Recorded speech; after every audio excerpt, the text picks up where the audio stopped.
soy Germán Linares, líder de información del operador de información simple.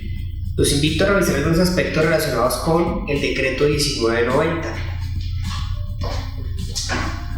Se realizan algunas modificaciones con el decreto 1990 relacionadas con la aproximación de valores respecto al ingreso base de cotización y respecto a las cotizaciones que se efectúan en salud, pensión, riesgos y caja de compensación, todo lo que se denomina parafiscales.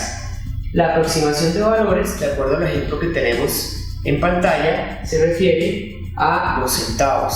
Ahora los valores se van a aproximar al peso, efectivamente. Cuando hablemos de ingreso a base de cotización, vamos a hablar de redondeo o aproximación al peso. Cuando hablemos de cotizaciones, vamos a hablar de redondeos al 100 más cercano, tal como se venía realizando anteriormente. Un ejemplo que se ha plasmado acá: el valor del salario mínimo multiplicado por el 12.5% arroja un valor de 92.214 pesos con 62 centavos. Esos centavos implican que ese redondeo se realice al peso más cercano, que en este caso sería 92.300 pesos. Ese es el redondeo que aplicaría en este caso.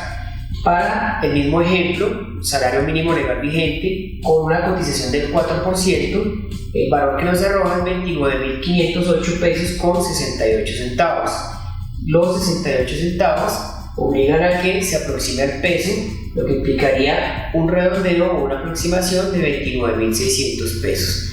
Así exista un solo centavo acá, obligaría a que se haga el redondeo correspondiente tal como lo establece la norma.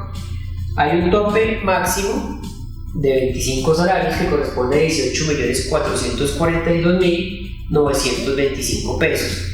Y hay un tope máximo para empleados públicos que no tienen tope en el IBC, que corresponde a 45 salarios mínimos y es equivalente a 33.197.265 pesos. Esos son los topes sobre los cuales se va a trabajar, teniendo en cuenta que en ningún momento se pueden superar los 25 salarios mínimos y que un aporte no puede estar por debajo de un salario mínimo legal vigente, es decir, no puede estar por debajo de 737.717 pesos.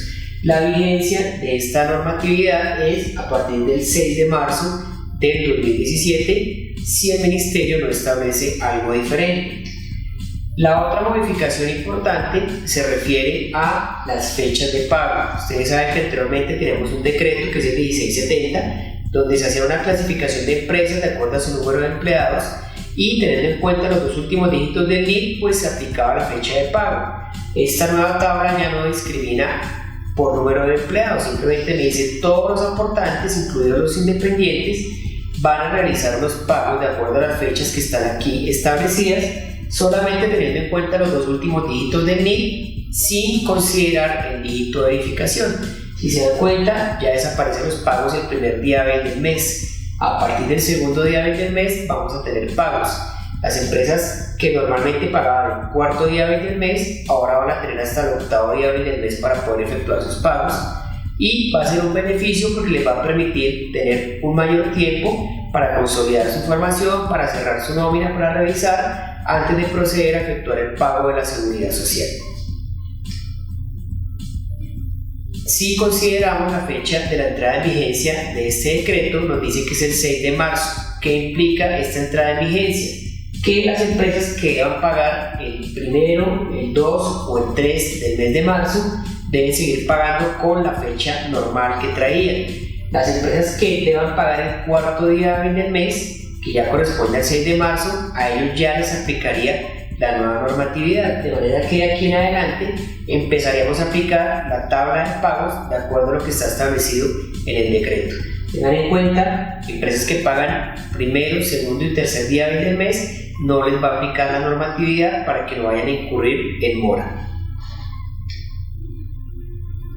El decreto 1990 establece una transición de las personas que venían, empresas que venían efectuando pagos a través de la modalidad asistida. ¿Esto qué implicaba? Que yo pueda efectuar la liquidación de mis empleados siempre y cuando en una sola planilla figuraran máximo 29 empleados. Ahora vamos a hacer una reducción gradual, como ustedes lo ven acá, de manera que empresas que tengan 20 o más cotizantes, pues 3 meses después de la entrada en vigencia del presente decreto, es decir, estamos hablando de marzo, abril, mayo, a partir de junio, ya van a tener que empezar a realizar sus pagos no de forma asistida, sino en forma electrónica. Para esto el operador de información les seguirá brindando a ustedes el apoyo, la orientación, el acompañamiento que requieran. Posteriormente, empresas que tengan 10 o más cotizantes que efectúan sus pagos de manera asistida van a migrar al pago electrónico 6 meses después de la entrada en vigencia de este decreto. Recuerden que la entrada en vigencia está contemplada para 6 de marzo. Posteriormente, empresas que tengan 5 o más cotizantes también van a migrar al método electrónico, las que venían pagando de forma asistida 9 meses después de la entrada en vigencia de este decreto.